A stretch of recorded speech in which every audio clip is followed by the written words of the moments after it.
5만 원권 생기기 전에 어느 인터넷 신문에 왜 집회에는 이 시만 나오냐? 여러분, 10,000원권에 보면은 누가 나오나요? 세종대왕 이도가 나오죠. 5,000원권에는 이황, 율곡이, 그 다음에 1,000원권에는 이황이 나오죠. 퇴계 이황 선생이 나오고. 여러분, 100원짜리 동전에는 누가 나올까요? 이순신 장군이 나옵니다. 50원짜리 혹시 기억나세요? 거기는 이삭이 나옵니다. 전부 다 이시만 나오는 거예요. 오늘 우리가 공부하려는 게 이사야, 이시들에게 매우 익숙한 이사야가 오늘 여러분 공부해야 되는 그런 주제입니다. 이사야 오늘 66장이나 되기 때문에 오늘 이 성경대학 시간은 모든 것을 공부하는 것이 아니라 여러분이 이사야서를 친해지고 이 이사야서를 통해서 앞으로 어떻게 이사야서를 이해해야 될지를 여러분께서 그렇게 생각하는 그런 시간이 되었으면 좋겠습니다. 여러분이 가진 책 89쪽을 보시고 제가 여러분들과 함께 공부하고 그리고 여러분 틈나는 대로 여러분 이 교환과 성경을 함께 읽으신다면 여러분에게 이사야를 이해하는 데 도움이 많이 될 겁니다. 이사야의 별명이 있어요. 선지서의 왕자. 이사야서는 그 분량으로 보나 내용으로 볼 때 선지서의 왕자라고 불리웁니다. 그 장엄한 주제가 그렇고 수려한 문체, 이 문체가 매우 탁월합니다. 그리고 특별히 성경의 축소판이라는 별명이 있어요. 왜요? 66장인데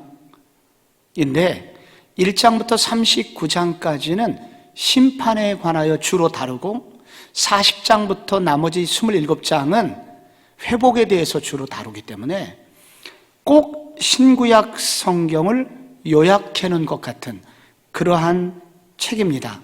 신약 성경에서도 시편과 함께 가장 많이 인용하는 구약 성경이기도 합니다. 이사야라고 하는 사람이 언제 활동했나? 앞으로 여러분께서 선지서를 공부하실 때 언제나 돌아가야 되는 그 페이지가 있어요. 79쪽입니다. 여러분, 지난주에 우리가 선지서 개요할 때 왕조 시대 선지자 도표가 나갔었습니다. 여러분이 이 부분을 보시면 79쪽을 한번 펴보세요. 그럼 거기에 도표가 나오죠? 왼편 유다의 열왕들이 나오고 그 열왕들 옆에 선지자들 이름이 나옵니다. 이사야를 한번 찾아보십시오. 중간쯤 나오죠? 그 이사야 바로 오른편 박스 안에 왕들이 나옵니다. 누가 나오나요?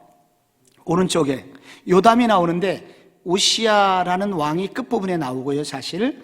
그 다음에 요담, 아하스, 히스기야, 므낫세, 이런 왕들이 나오는 것을 여러분이 이게 매우 중요한 겁니다. 이렇게 역사서를 이해해야 이 이사야서가 이해가 됩니다. 이 도표를 앞으로 어떤 선지자가 나오든지 79쪽으로 다시 가셔가지고 여러분께서 이 도표를 통해서 한번 참고하시면 많은 이해가 될 것입니다. 그래서 89쪽으로 다시 오시면요, 이사야를 보면은 우시야, 요담, 아하스, 히스기야, 므낫세까지 이 5명의 왕을 이사야가 섬기게 됩니다. 그래서 이 5명의 왕 중에서도 특히 가장 많은 시간을 관심이 이사야서에 어디가 있냐면 4번 아하스라는 왕이 있고요. 이 왕은 16년간 통치를 했습니다. 그 아하스의 아들은 히스기야입니다. 그리고 그 히스기야의 아들은 6번의 므낫세입니다. 근데 여러분, 히스기야라는 왕은 훌륭한 왕이잖아요. 근데 이 므낫세라고 하는 왕은 유다의 왕 중에서 최악의 왕입니다. 히스기야의 늦둥이로 태어났기 때문에 사랑만 받고 자랐어요. 그래서 이 므낫세는 최악의 왕이었습니다. 그래서 이사야는 이제 막 왕이 된 어린 므낫세에게 하나님의 말씀을 들이대면서 이렇게 살아야 하나님의 뜻입니다 라고 가르쳐 줬는데도 불구하고 오히려 선지자를 죽이려고 하였고 백성들을 억압하였습니다. 그래서 어느 날은 결국은 이 이사야에게 참다 못하여 그를 제거하라 라는 명령을 내리게 되고 이 이사야는 도망을 가게 됩니다. 그러다가 한 고목나무 안에 구멍이 있어서 그 속으로 들어갔는데 신기하게도 그 고목나무에 갑자기 나무가 생기면서 이사야를 마치 굴 속에 가두는 것처럼 이렇게 나무 껍질이 생기게 됩니다. 그런데 안타깝게도 그 나무 껍질이 생기는 그 끝부분의 틈새에 이사야의 옷자락이 살짝 걸리게 되고 그것이 병사들이 눈치를 채게 돼서 그 나무를 톱으로 쓸어버립니다. 그것은 이사야 승천기라고 하는 성경이 아닌 위경에 이사야 승천기라고 하는 책에 나오는 그런 이야기예요. 이것은 다 믿을 수는 없어요. 성경이 아니기 때문에. 그러나 상당한 참고가 됩니다. 히브리서 11장 37절에 보면은 믿음의 사람들을 쭉 열거하면서 그 중에 돌로 치는 것과 톱으로 켜는 것을 당한 사람들이 나옵니다. 그러니까 이 이사야도 바로 이런 고통을 당했다는 것을 우리가 눈치를 챌 수 있는 대목입니다. 이사야는 이와 같은 시대에 살았습니다.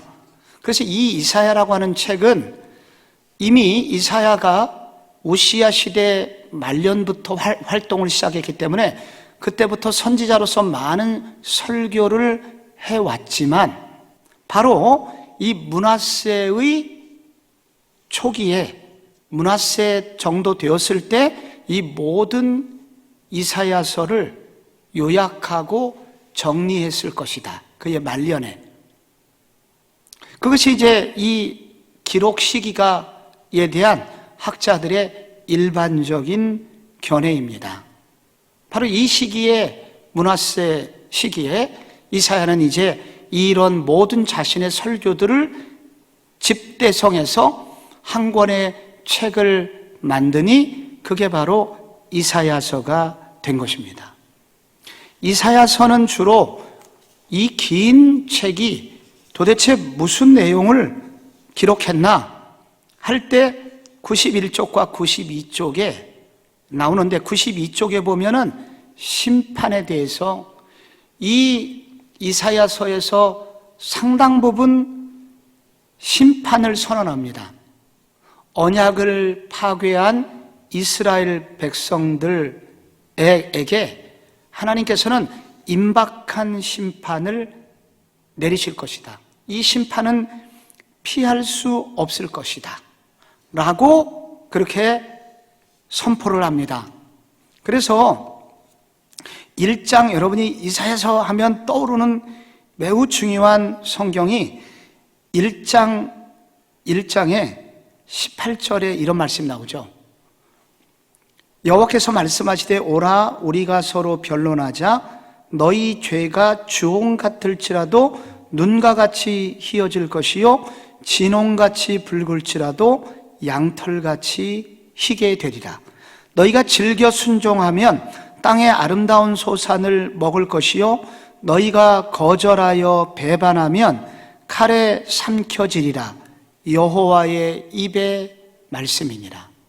여러분, 여기 뒷부분에 너희가 거절하여 배반하면 칼에 삼켜지리라 심판에 관한 강한 예언이 기록이 되어 있습니다. 지금 이제 공부하겠습니다만 유다 땅에 만연한 엄청난 죄들, 하나님을 배반한 많은 죄들 때문에 하나님은 이 유다라는 나라를 심판하실 수밖에 없다 하는 내용이 1장부터 35장까지 그런 긴 주제를 다루고 있습니다. 심판에 관한 주제가 있고요. 또 하나는 회복과 구원에 대한 주제가 나옵니다. 하나님은 심판하실 것이지만 심판의 목적은 그들을 회복시키기 위한 것입니다. 그래서 하나님은 단지 심판하시는 것이 아니라 회복을 약속하십니다. 이사야가 두 아들이 있습니다. 장남의 이름을 스알 야숲이라고 지어라. 둘째 아들의 이름은 마할 살렐 하스바스라고 지어라. 이렇게 이름을 지으라고 그래요. 근데 스알 야숲 뜻이 나오죠? 뭐예요? 남은 자는 돌아오리라. 그런 뜻을 갖고 있어요. 근데 차남 마할 살렐 하스바스는 하나님의 심판이 임박했다. 속히 망할 것이다. 곧 망할이라는 의미를 가지고 있습니다. 여러분, 두 아들의 이름은 날마다 불러야 되거든요. 그러니까 하나는 남은 자가 돌아올 거야. 남은 자 회복. 뭐 그런 뜻인데, 둘째는 곧 망할이라는 이름을 날마다 불렀습니다. 그런데 여러분 여기서 알아야 될 것은 둘째가 태어나기 전에 곧 망할 심판을 상징하는 둘째 아들을 이름을 짓기 전에 하나님은 먼저 남은 자는 돌아오리라. 회복을 먼저 하나님께서 이름을 짓게 하셨다는 거예요. 그래서 여기 하나님의 마음은 죄를 지은 그를 향하여 심판하실 것입니다. 그러나 심판에 앞서서 먼저 여기 남은 자가 돌아올 것이라는 회복에 대해서 말씀을 하고 계시다는 것입니다. 그리고 또 하나 이사야서에서 너무도 중요한 주제가 5번의 남은 자에 관한 주제입니다. 아무리 절망적인 상황이라도 하나님의 은혜를 기다리는 의로운 남은 자들이 있을 것이다. 하나님이 그들을 남기실 것이다. 그 남은 자들을 통해서 하나님은 그들이 아무리 적은 숫자라고 하더라도 그들을 통하여 다시 하나님의 나라를 일으키실 것이다. 그것은 마치 나무의 그루터기와 같을 것이다. 나무가 다 베어짐을 당해도 그루터기만 있으면 거기서 다시 새로운 순이 올라와서 나중에 밑둥을 이루는 것처럼 하나님은 심판하시겠지만은 그러나 그때 남은 자를 남겨두실 것이고 그들을 통하여 하나님은 새로운 나라를 일으키실 것이다. 굉장히 중요한 주제를 이사야는 다루고 있습니다. 또 하나는 마지막으로 메시아의 도래에 대하여 앞으로 메시아가 오실 것이고 그 메시아가 오시고 나서야 비로소 완전한 회복은 이루어지게 될 것이다. 그래서 여러분 이 이사야서를 보면은 앞으로 진정한 회복은 메시아가 와야 되는데 모든 완전한 회복은 메시아에게 달려있다 하면서 이 메시아에 관한 많은 그 구절들을 여기에 기록을 하고 있습니다. 여러분 이런 구절 기억나세요? 처녀가 잉태하여 아들을 낳을 것인데 그 이름을 임마누엘이라 하리라. 여러분 이 성경이 어디에 있게요? 이미 답이 쓰여 있죠? 어디에 있어요? 여러분 여기 이사야서에 성경이 기록이 있는 겁니다. 여러분 이런 구절 아세요? 이새의 줄기에서 한 싹이 나며 그 뿌리에서 한 가지가 나서 결실할 것이요 이새의 줄기에서 한 싹이 날 거다. 여러분 이것은 이 유명한 구절 앞으로 메시아에 관한 겁니다. 한 싹은. 그런데 이 구절이 이사야에 나와요. 여러분 이 구절은 어디에 나오게요? 그가 찔림은 우리의 죄악을 인하며 허물을 인하며 그가 상함은 우리의 죄악을 인함이라. 그가 징계를 받음으로 우리가 평화를 누리고 그가 채찍에 맞음으로 우리는 나음을 입었도다. 이게 어디에 나와요? 이사야서에 나와요.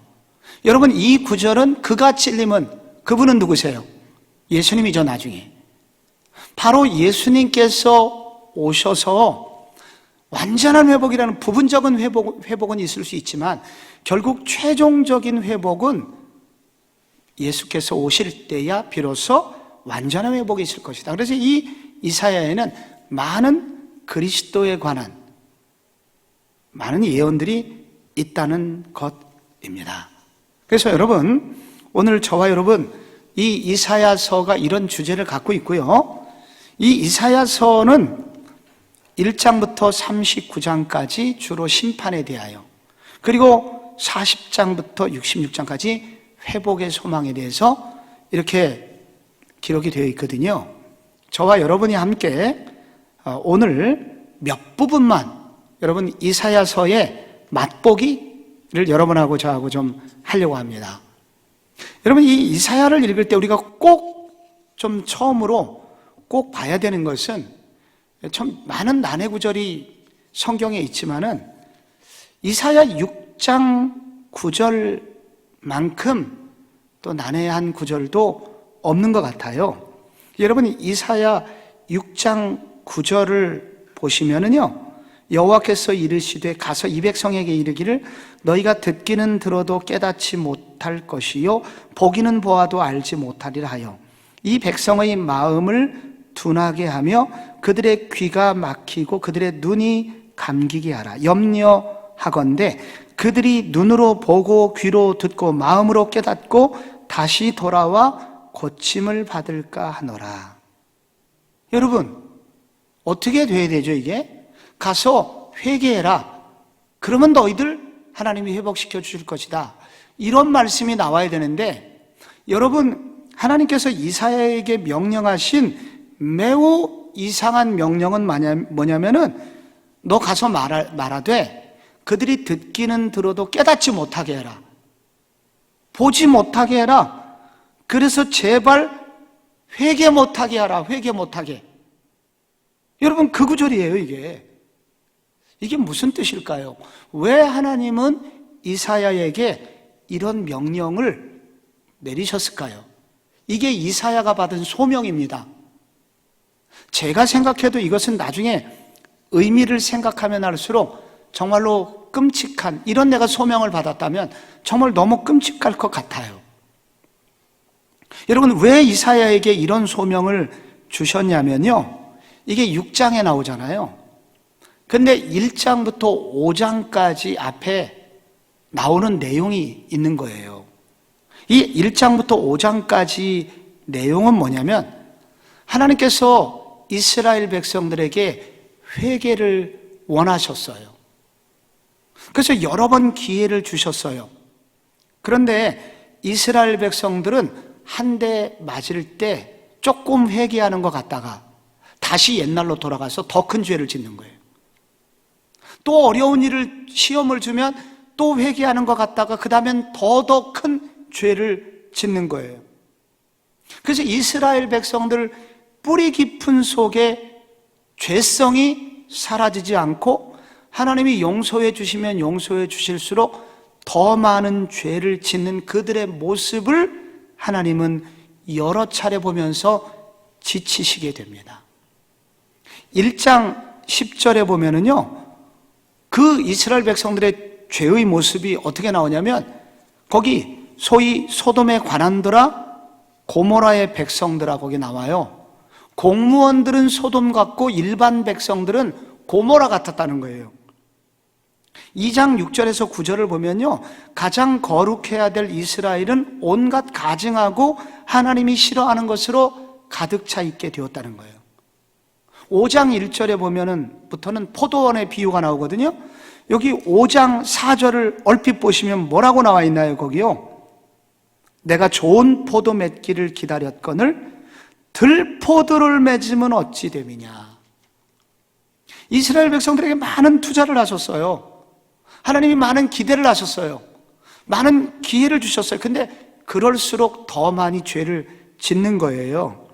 그래서 1장부터 5장까지 여기에 이스라엘 백성을 향한 표현이 나옵니다. 1장 안에만 해도 3번이 바뀌어요. 1장 이전에는 내가 키운 아이들. 여러분, 내가 키운 아이들 얼마나 이뻐요. 그 이 3절에 가면 나의 백성이라고 나오고요. 그러다가 24절쯤 가면 나의 대적들, 이 왼수 새끼들, 이렇게 나온다고요.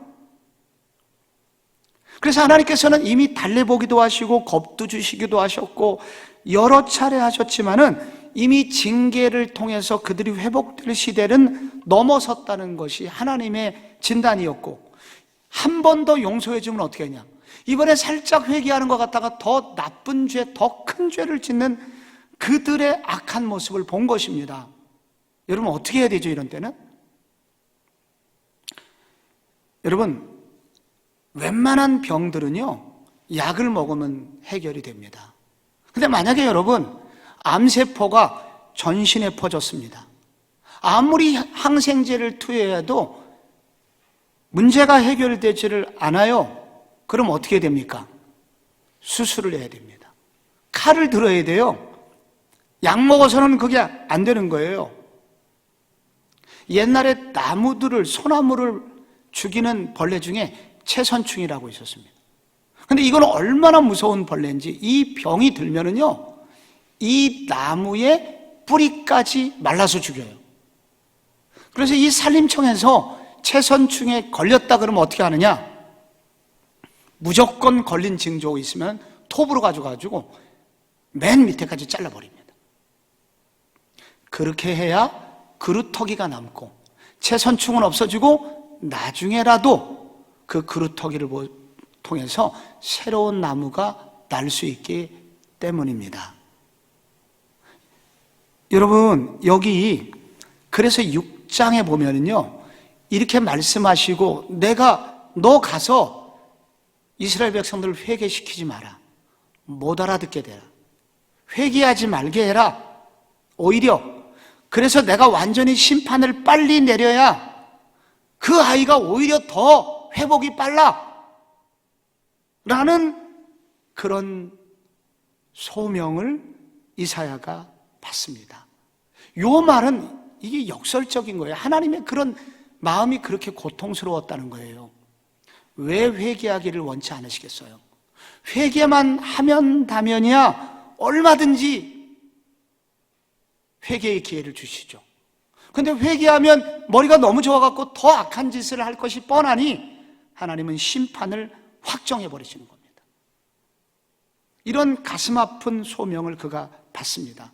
내가 이렇게 하는 이유가 뭐냐면 6장 13절에 그 중에 10분의 1이 아직 남아있을지라도 이것도 황폐하게 될 것이나 밤나무와 상수리 나무가 배임을 당하여도 그 그루터기는 남아있는 것 같이 거룩한 씨가 이 땅의 그루터기니라. 내가 소수가 남더라도 빨리 정리를 해야 된다. 그래야 그들을 통해서라도 미래가 있어 라고 하나님께서는 이사야에게 소명을 주십니다. 여러분, 만약에 여러분이 의사예요. 근데 딸이 맹장이 지금 문제가 생겼어요. 막 고통스러워해요. 여러분이 탁월한 의사인데 딸이 그렇게 아픔을 당해요. 근데 딸이 제일 싫어하는 거, 주사 맞는 거, 그리고 몸에 칼 들어오는 거 너무 무서워해요. 여러분 어떻게 하시겠습니까?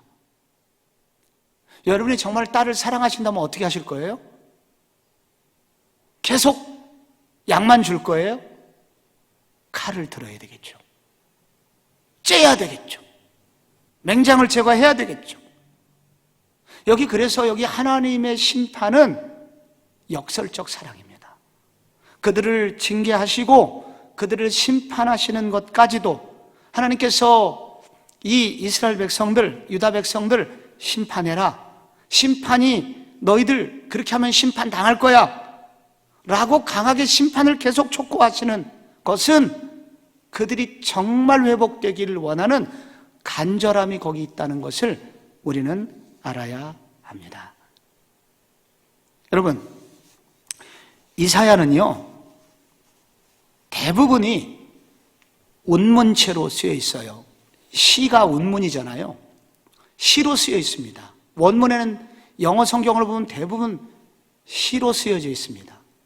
그런데 이 이사야서 중에 두 부분만 내러티브, 이렇게 스토리로 쓰여 있습니다.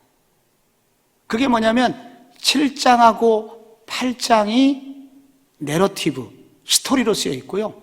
36장에서 39장까지가 내러티브로 쓰여 있습니다.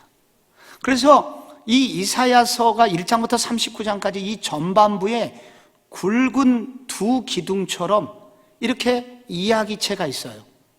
그런데 이 전반전 7장, 8장은 아하스 왕에 관련된 이야기가 있고요.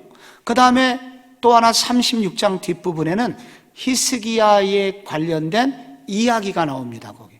그래서 갑자기 시를 읽다가 신선해요. 이야기체가 나오니까.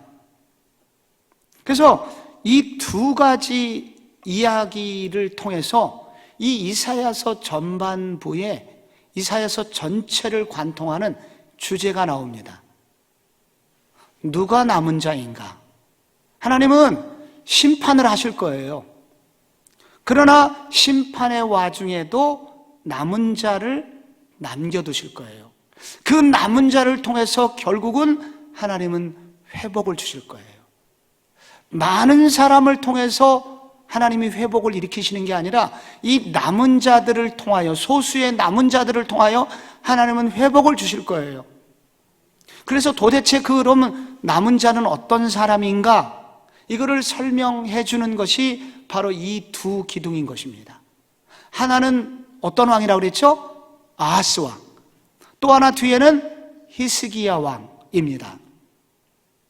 이 7장과 8장, 여러분 가진 책 97쪽에 이 아하스 왕에 관한 얘기가 시작이 됩니다. 요 부분은 지난주에도 살짝 말씀을 드렸는데, 이 아하스 왕 시대에는 마치 남한이 있고 북한이 있고 그 위에 중국이 있고 그 위에 소련이 있는 것 같은 당시의 구도예요. 남유다, 북이스라엘, 아람, 아수르. 근데 이 북이스라엘과 아람이라고 하는 나라가 둘이 짝짝꿍이 돼서 남유다의 아하스를 공격했어요. 그러나 아하스는 방법이 없잖아요. 저 북쪽에 있는 아수르라고 하는 나라하고 손을 잡는데, 당시에 손을 잡고 조약을 맺으려면 주군과 봉신의 계약을 맺어야 되니까 약한 나라 아하스가 무릎을 꿇습니다. 그럼 대신 조건이 있어요. 아수르에 있는 우상을 섬겨야 됩니다. 그런 약속을 맺어야 돼요. 그래서 아하스는 그 우상을 가져다가 예루살렘의 성전에 하나님이 계셔야 될 그 자리에 아수르의 우상을 배설하게 된 겁니다. 그때 이사야가 아하스를 찾아가는 거예요. 왕이시여, 무엇이 두렵습니까? 왕이 두려워하시는 그 왕들을 바로 북이스라엘의 왕이나 아람이라는 왕, 연합군, 하나님이 연기나는 두 부직갱이 같이 없애버리실 거예요. 하나님을 신뢰하십시오. 그리고 지금이라도 하나님께 하나님 제게 살아계심을 보여주십시오라고 징조를 구하면 하나님께서 분명히 하나님의 하나님 되심의 증거를 보여주실 겁니다. 그러니 하나님을 같이 신뢰하고 증거를 구하자고. 아람이나 북이스라엘을 두려워하지 말라고, 아수르를 의지하지 말고 하나님을 의지하십시오 라고 이사야가 설교합니다. 여러분, 아하스가 뭐라고 그랬을까요? 굉장히 멋진 말을 하는데 뭐라고 얘기를 하냐면은 그게 7장 12절에 나와요. 되게 멋진 말을 하는데, 아하스가 이르되 나는 구하지 아니하겠나이다. 나는 여호와를 시험하지 아니하겠나이다. 하나님 시험하지 말라고 그랬으니까 나는 하나님을 시험하지 않을 거예요. 이 속 가로 열고 뭐가 있냐면 나는 아수르 왕이 있어. 아수르 왕이 나를 지켜줄 거야 라고 그는 하나님 대신에 아수르를 선택하게 됩니다. 그때 이사야가 앞으로 처녀가 잉태하여 아들을 낳을 것이요 그 이름을 임마누엘이라 하리라. 유명한 말이 거기서 나와요. 아마도 젊은 여자가 아마 며느리가 아이를 낳을 때 당신 아내가 아이를 낳을 텐데 그 아들이 히스기야가 나중에 되잖아요. 그 아이가 엉긴 젖, 될 때쯤 되면은 엉긴 젖을 먹을 그때쯤 되면은 그 나라들을 하나님께서 다 정리해 주실 거예요. 심판하실 거라고. 그리고 16절에 보면 20절에 보면은 그날에는 주께서 하수 저쪽에서 세내어 온 삭도 곧 아수르 왕으로 내 백성의 머리털과 발털을 미실 것이요 수염도 깎으시리라. 이거 뭐예요? 우리나라 조선시대 최대의 수치는 뭐였죠? 머리를 자르는 겁니다. 수염을 자르는 거예요. 최악의 수치를 당하게 될 것이다. 너희가 세대 월세로 산 칼, 월세금 내고 사온 칼, 그게 누구예요? 아수르. 네가 의지하는 그 아수르가 바로 내 민족 유다 백성들을 그렇게 수치스럽게 할 거야 라고 이사야는 아수르에게 심판을 선언합니다. 결국 어떻게 됐을까요? 정말 아수르가 처음에는 유다를 보호해 주는 것처럼 보였지만 마치 조선시대 임진왜란 때 명나라가 우리나라 도와주는 척하러 왔다가 나중에 결국은 조선을 수탈하고 말도 못하는 악행을 저질렀던 것처럼 이 아수르라고 하는 나라는 결국은 북이스라엘을 초토화시키고 남유다의 대부분의 성읍들을 공격하고 장악하고 그리고 거기서 많은 재산을 탈취해 가게 되고 많은 백성들이 끌려가죠. 발털과 정말로 모든 여기 지금 머리털이 밀리는 것 같은 그런 수치스러운 일들을 결국은 당하게 되고 이 아하스라고 하는 왕은 역대하 28장에 그의 기록이 나오는데 16년간 비교적 짧은 왕의 통치 시기를 마치고 젊은 날 36세에 요절을 하게 됩니다. 이게 아하스의 최후예요. 이제 여러분 이 또 하나의 스토리가 나오는 게 어디라고 그랬죠? 이사야 36장. 그 이사야 36장을 한번 여러분이 펴보시면 이사야 36장 뒷부분으로 갑자기 가시면은 거기에 여러분의 책으로서는 106페이지, 교과서는 106페이지부터 설명이 되어 있는 그런 내용입니다. 여기 보면은 히스기야, 아하스 다음에 왕이 히스기야예요. 그러면 히스기야 시대에 여러분 알죠? 아스루 왕이 쳐들어와 가지고 모든 성읍들을 다 점령하고 예루살렘 성을 포위하게 되는데 그때 쳐들어온 군사 수가 18만 5천 명. 끔찍한 숫자가 여러분 예루살렘을 포위하고 거기 랍사게라고 하는 히브리어를 잘하는 이 아수르의 그 통역관이 얼마나 더러운 말로 여러분 이 유다 나라를 모독하고 두려움에 빠지게 했나요? 그래서 그런 얘기를 다 포위를 당하고 그런 백성들을 여론전에 막 속아가지고 백성들이 벌벌벌 떨고 히스기야 왕도 옷을 찢고 두려워서 그 슬픔을 당해서 이사야에게 사신을 보냅니다. 선지자여 우리가 어떻게 하면 좋겠냐고. 그때 이사야가 하나님의 음성을 들은 편지를 히스기야의 왕에게 보내죠. 그 내용이 뭐냐면 6절에 나와요. 이사야가 그들에게 이르되 너희는 너희 주에게 이렇게 말하라. 여호와께서 이같이 말씀하시되 너희가 들은 바 아수르 왕의 종들이 나를 능욕한 말로 말미암아 어떻게 말라? 어떻게 말라? 두려워하지 말라. 보라, 내가 영을 그의 속에 두리니 그가 소문을 듣고 그의 고국으로 돌아갈 것이다. 그래서 여러분, 이렇게 하나님의 명령을 주니까 그때 히스기야의 반응 20절에 나와요. 우리 하나님 여호와여, 이제 우리를 그의 손에서 구원하사 천하 만국이 주만이 여호와이신 줄을 알게 하옵소서. 이렇게 막 5절을 기도하는데 마지막 절에 뜨겁게 하나님 앞에 그렇게 기도합니다.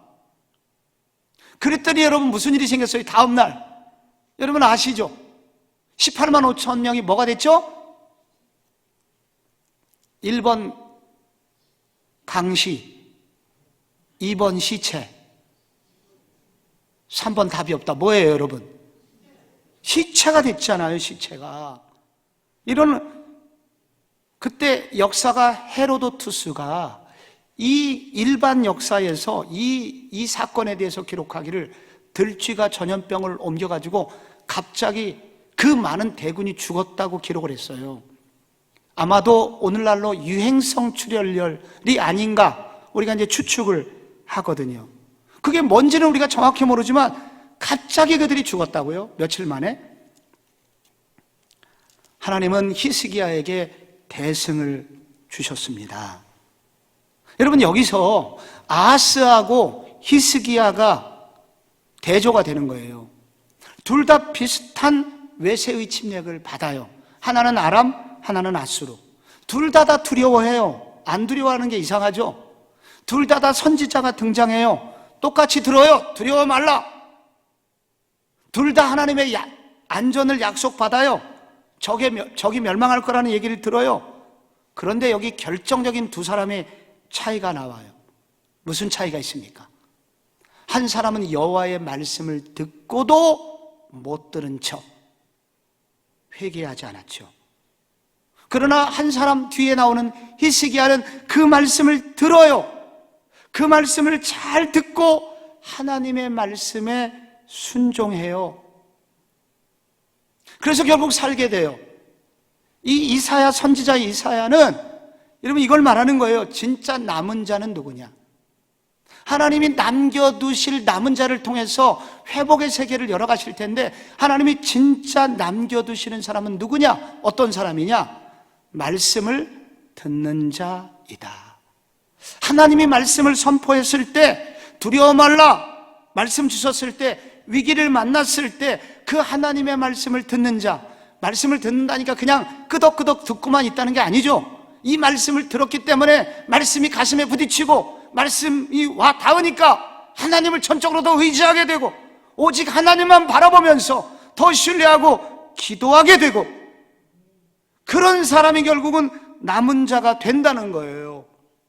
그래서 여러분 이사야는 계속 강조하는 게 진짜 남은 자는 누구냐?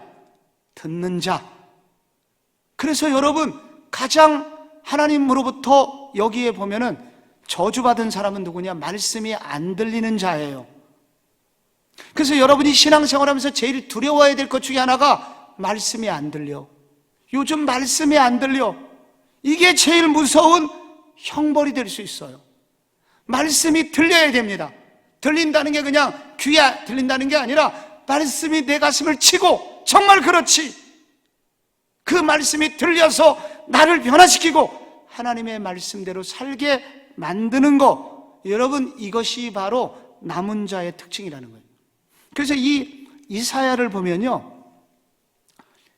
1장 앞부분에 1장 2절에 보면은 들으라 1장 10절에도 들으라 귀를 기울여라 내가 자식을 양육하였거늘 그들이 나를 거역하였도다 말을 안 듣는 너희들아 들으라 1장 2절에 그러니까 1장 1절이 소개잖아요. 근데 1장 진짜 내용의 시작은 2절인데 하늘이여 들으라 땅이여 귀를 기울이라, 들으라가 나와요. 그러면서 맨 마지막 절이 66장이거든요. 이 66장 끝날 때 5절에도 뭐가 나오냐면은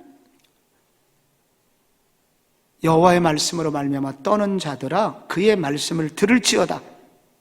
이르시되 너희 형제가 너희를 미워하며 내 이름으로 말미암아 너희를 쫓아내며 이르기를 여호와께서는 영광을 나타내사 너희 기쁨을 우리에게 보이시기를 원하노라 하였으나 그들은 수치를 당하리라 하셨느니라. 말씀을 들을지어다. 말씀을 못 들어서 회개하지 않으면 수치를 당할 것이다. 1장과 66장 똑같이 나와요.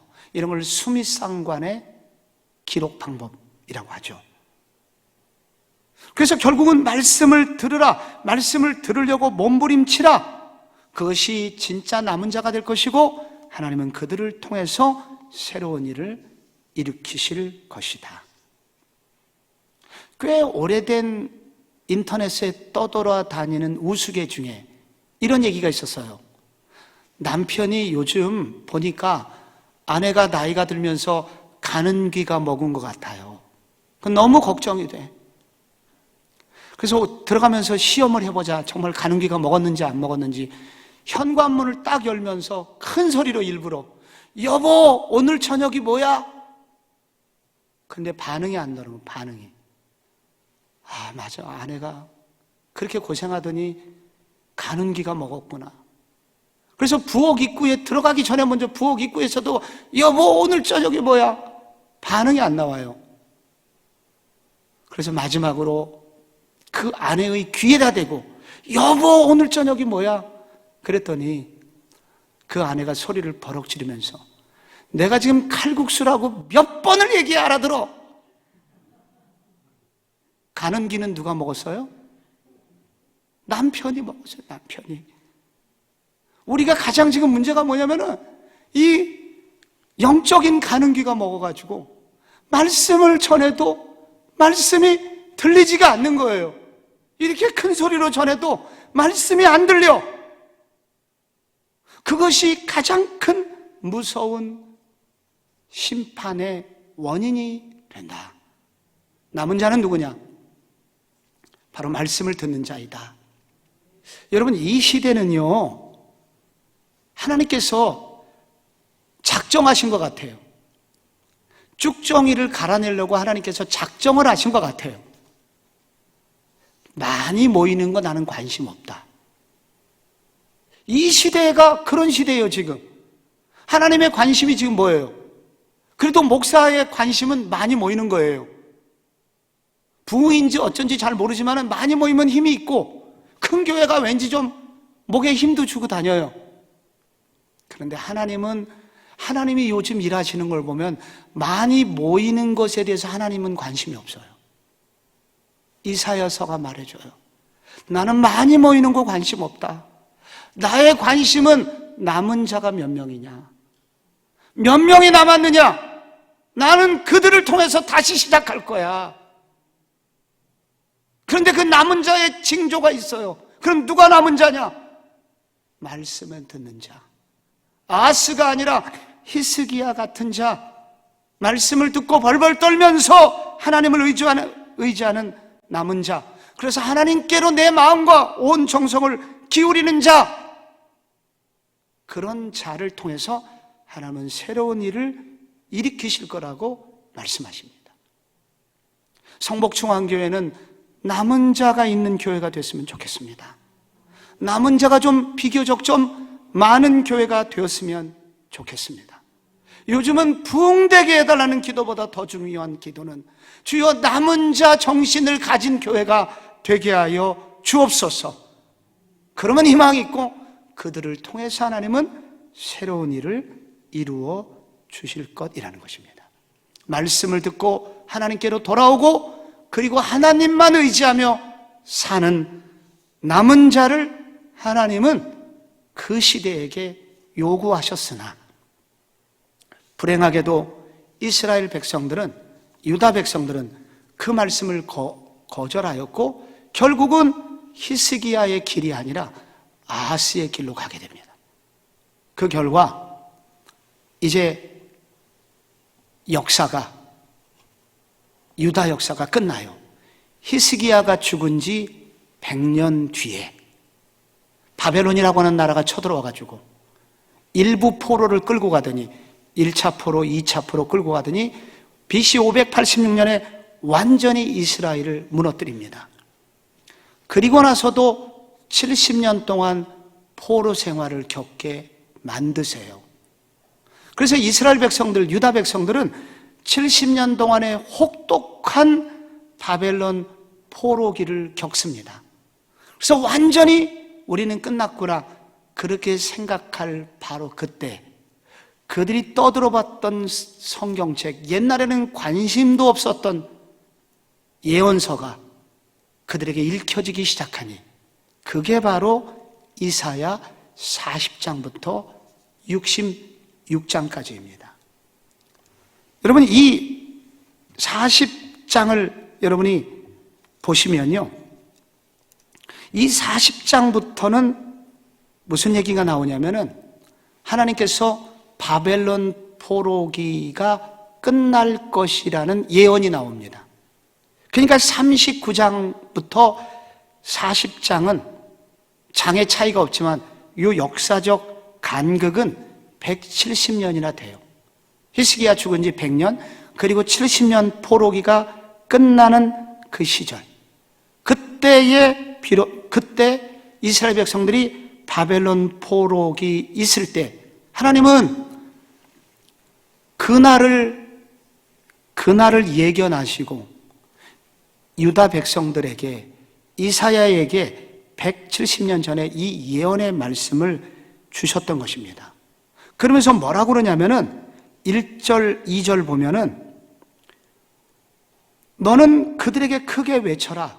그 노역의 때가 끝났고 그 죄악이 사함을 받았느니라. 그의 모든 죄로 말미암아 여호와의 손에서 벌을 배나 받았느니라 할지니라. 그러면서 너희는 이제 고향으로 돌아가게 될 텐데, 너희들에게 회복의 날이 올 텐데, 감옥에서 나오는 것 같이 너희들은 이제 새로운 길을 가서 고향에 가서 다시 예배하는 백성이 될 거야 라는 예언의 말씀이 40장에 나옵니다. 이제 고난은 끝났다, 이제 회복의 시대가 온다 하는 것의 내용의 시작입니다. 그런데 여러분, 어떻게 이 바벨론 포로기가 끝나죠? 이 이사야 40장부터 후반부의 앞부분에는요, 너무도 구체적으로 이것이 어떻게 끝나는지에 대해서 이렇게 소름이 돋을 정도로 너무도 정확하게 그 어떤 방법이 나오고 있습니다. 이 부분은 긴 부분이기 때문에 제가 많은 질문을 거기에 당시 이스라엘 백성들이 어떤 질문과 궁금증을 가지고 있을 것을 하는 그런 예상 질문들을 거기다 기록을 해 놓았습니다. 그래서 110쪽에 보면은 그들이 이런 질문을 던지죠. 여호와여, 우리는 당신이 우리를 바벨론으로부터 구출해 주실 것이라는 말을 듣고 기쁨을 감추지 못하고 있습니다. 그러나 바벨론의 신들은 당신이 하는 일을 그대로 보고만 있을까요? 이런 질문에 대해서 거기 답이 쭉 나오고 있습니다. 그리고 두 번째 질문, 당신은 실제로 우리를 바벨론으로부터 구출해 내실 수 있습니까? 그 질문에 대한 것이 111쪽에 그대로 기록이 되어 있습니다. 오늘 중요한 질문, 시간 관계상 4번 질문이 중요해요. 4번. 당신은 앞으로 어떻게 우리를 바벨론의 멍에로부터 구출해 내려고 하십니까? 어떻게? 구출해 내시려는데 어떻게 내실 겁니까? 그때 이사야를 통해서 미리 말씀하시죠. 내가 동방에서 한 사람을 일으킬 것이다. 여러분, 이사야 45장 1절부터 4절에 거기 구체적으로 나와요. 그 이름이 나오죠. 여호와께서 그의 기름 부음을 받은 고레스에게 이같이 말씀하시되 내가 그의 오른손을 붙들고 그 앞에서 그 앞에 열국을 항복하게 하며 내가 왕들의 허리를 풀어 그 앞에 문들을 열고 성문들이 닫히지 못하게 하리라. 내가 너보다 앞서 가서 험한 곳을 평탄하게 하며 논문을 쳐서 부수며 쇠빗장을 꺾고 내게 흑암 중의 보화와 은밀한 곳에 숨은 재물을 주어 내 이름을 부르는 자가 나 여호와 이스라엘의 하나님인 줄을 내가 알게 하리라. 내가 나의 종 야곱 내가 택한 자 이스라엘 곧 너를 위하여 내 이름을 불러 너는 나를 알지 못하였을지라도 내게 칭호를 주었노라. 여러분 1절에 기름 부음을 받은 자 누가 나오나요? 고레스가 나옵니다. 고레스. 여러분 이 고레스는 누구죠? 바벨론이라는 제국을 한 방에 무너뜨리고 새롭게 중동의 패권을 잡은 페르시아, 바사의 첫 번째 왕입니다. 이게 고레스예요. 네가 어떻게 우리를 포로에서 구출해 주겠냐고, 방법이 뭐냐고 묻는 그들에게 나는 고레스를 일으킬 거야. 그래서 이제 여기서요, 신학교에서는요, 이 자유주의 신학이라는, 이 보수주의 신학과 자유주의 신학이라고 크게 나뉘어지는데, 이 자유주의 신학을 공부하시는 분들은 매우 합리적이고 이성을 목숨처럼 여기시는 분들이거든요. 이런 부분들 때문에 성경을 믿을 수 없다는 거예요. 아니, 어떻게 고레스라고 하는 이름까지 정확히 나오냐? 이걸 볼 때 이미 다 사건이 끝나고 난 뒤에 예언이 아니라 170년 전 예언이 아니라 사건이 이미 끝난 후에 기록된 책이다. 그래서 이사야를 일컬어서 이 부분, 뒷부분은 제2 혹은 제3 이사야, 또 다른 이사야가 기록을 했다라고 주장하는 사람들이 생기게 되었습니다. 그런데 최근에 학자들의 이 이사야의 처음부터 끝까지 수미상관의 여러 가지 문학적인 내용들과 문체를 볼 때 둘이 아니라 하나임이 틀림없다 라고 많은 학자들이 지지를 하고 있으며, 특별히 보수주의 학자들은 이 부분을 어떻게 해석하냐면, 그렇다면 우리 하나님께서는 170년 후에 일어날 일과 그 사람의 이름 정도 알게 하는 것이 하나님께 정말 어려운 일이겠느냐? 하나님께 어려운 일이겠느냐? 그렇지 않다. 하나님은 천지를 지으신 하나님이신데 이것은 너무도 쉬운 일이다. 이성을 신조로 삼는 그들의 머리에 철퇴를 가하는 그런 발언들을 하고 있죠. 우리는 후자를 지금 선택하여 이런 방식으로 성경을 읽습니다. 이런 방식으로 우리가 성경을 여러분 읽으면 우리가 알게 되는 한 가지는 뭐냐면은, 하나님께서는 이미 멸망당하기 170년 전에 그들을 구원할 사람을 이미 지목하고 계시다라는 것을 알게 됩니다. 정말 고레스란 사람이 혜성처럼 나타나서 바벨론의 학정에 시달리는 바로 포로들을 풀어주고, 고레스의 새로운 유아 정책 때문에 이스라엘 백성들은 고향 땅으로 돌아와서 성전을 건축하고 새로운 시대를 열게 하셨다는 것입니다. 이 부분에서 우리는 하나님이 어떤 분이신가 생각해야 됩니다. 하나님은 백성들, 당신의 사랑하는 백성들의 죄를 그대로 용서하시지는 않습니다. 심판하십니다. 하나님은 죄를 미워하세요. 그래서 그들의 죄를 심판하십니다. 그러나 이 구절이 우리에게 도전하는 것은, 하나님은 심판하시지만 심판하기 전에 그들을 구원할 프로그램을 먼저 짜놓으시는 분이시다. 우리의 죄를 심판하시지만 하나님은 또 다른 프로그램을 하나님 미리 예비하셔서 우리로 하여금 다시 회복돼서 더 깨끗하고 거룩해져서 하나님께로 더 아름답게 쓰임받을 수 있는 길을 여시는 분이 하나님이시라는 겁니다. 모세의 어머니가 그렇잖아요. 모세를 강에 버리고 돌아오는 길에 그는 마땅히 죽었어야 옳습니다. 그러나 그가 죽지 않고 살아 있었죠. 그 어머니 속에 있는 믿음이 있었던 겁니다. 하나님을 향한 믿음. 하나님은 지금 이 아이를 향한 내가 모르는 또 다른 프로그램이 계실 거야. 이걸로 끝내지 않으시고 새로운 계획을 가지고 계실 거야. 라는 그 하나님에 대한 강한 신뢰가 모세의 어머니로 하여금 살게 하신 것입니다. 이 부분은 오늘 어려운 시대를 살고 있는 저와 여러분들에게 도전하고 계십니다. 하나님은 우리의 죄를 꾸짖으시는 분이십니다. 그래서 때로는 어려움을 주십니다. 혹독한 시련도 주십니다. 그러나 하나님은 그걸로 끝내시는 분이 아닙니다. 우리에게 심판하시기 전에 이미 우리에게 살 길을 준비해 놓으신 분이시기 때문입니다. 우리를 다시 회복시키실 것이다. 우리에게 고레스를 하나님께서 준비해 놓으셨다는 것입니다. 그래서 이스라엘 백성들이 질문합니다. 그러면 정말로 하나님께서 우리를 잊지 않으셨다는 말씀이십니까? 46장에, 여러분 49장에 연거푸 하나님이 말씀하십니다. 49장 15절에 보면은 이런 구절이 나옵니다. 이 49장 15절을 제가 여러분에게 읽어드리면요, 여인이 어찌 그 젖먹는 자식을 잊겠으며 자기 태에서 난 아들을 긍휼히 여기지 않겠느냐. 그들은 혹시 잊을지라도 나는 너를 잊지 아니할 것이라.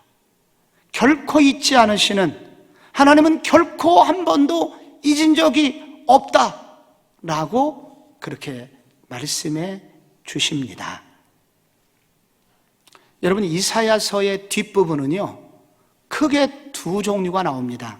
바로 바벨론 포로로부터 돌아오게 될 것이라는 것과, 그리고 이스라엘이라는 나라가 돌아오는 것으로 끝나지 않고 완전히 회복이 돼서 열방의 소망이 될 것이라는 부분, 두 번째 뒷부분이 나오거든요.